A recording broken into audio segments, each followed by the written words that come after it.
Social media is an excellent environment for networking with distant relatives. Today on the Ancestral Findings podcast, I'll show you how to approach them on social media if they have no idea who you are.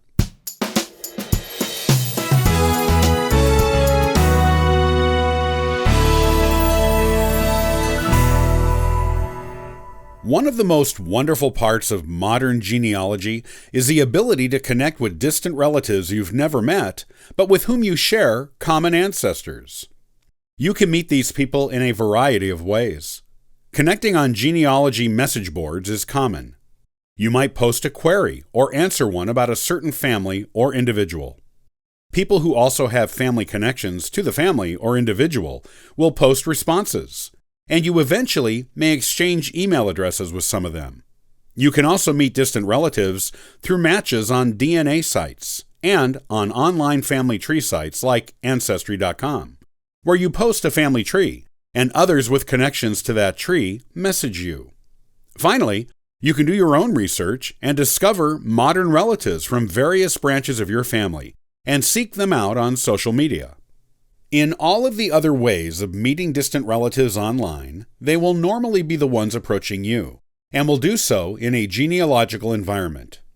You can decide whether you want to communicate privately, and if you do, you may find you each have a treasure trove of genealogy to share with one another, including photographs, family Bibles, and more. You may even get involved to a family reunion of that branch of your family, and meet even more extended family who can give you even more valuable information for your family tree. When you trace a family branch to the present, and then seek out modern members of it on social media, these same rewarding genealogical exchanges can happen. But you have to approach them a little differently than you would on a genealogy website, where random introductions from distant relations are expected.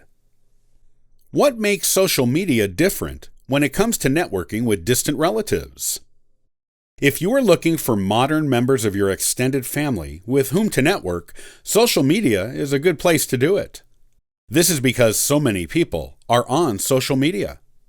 Tracing the family lines you are currently particularly interested in to the present is not difficult.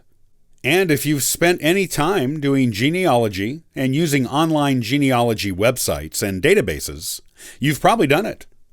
Once you have the names of people in that family line who are alive in the present time, all you have to do is start searching their names on the various social media websites you use, or think they may use. Chances are high you'll find them on at least one site, and maybe more. Most social media websites have a messaging feature, and you can use it to send introductory messages to the family members with whom you want to network.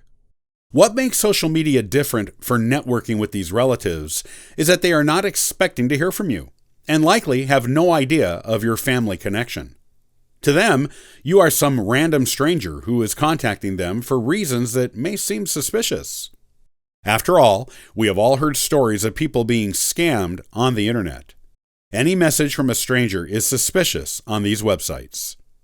They are not genealogical environments.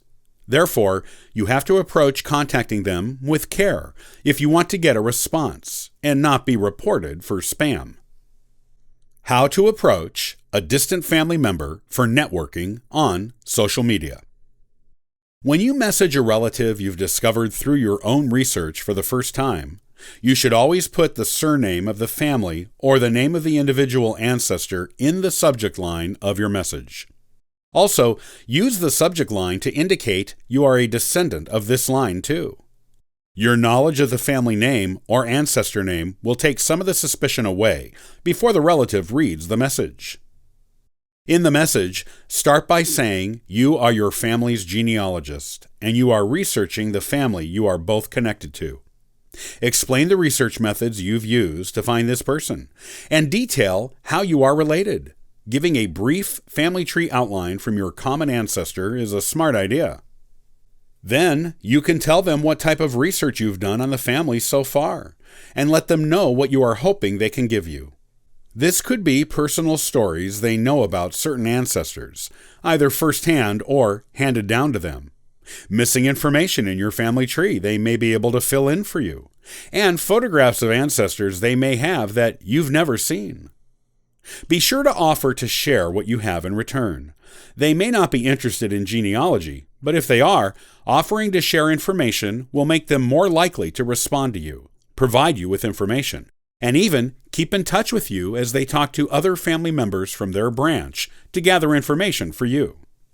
If you approach distant relatives correctly on social media, you will find it to be a very rewarding experience and one that greatly enhances your genealogy research. The social media is also an excellent one for keeping in touch and sharing photographs, videos, printed family trees, and more. Just make sure you contact them the correct way, so they will be more likely to make the connection with you. You'll be glad you did.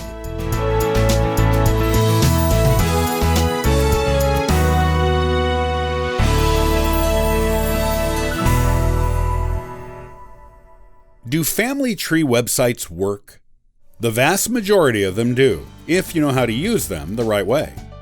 On the next episode of the Ancestral Findings podcast, I'll show you what you need to know to get them to work for you.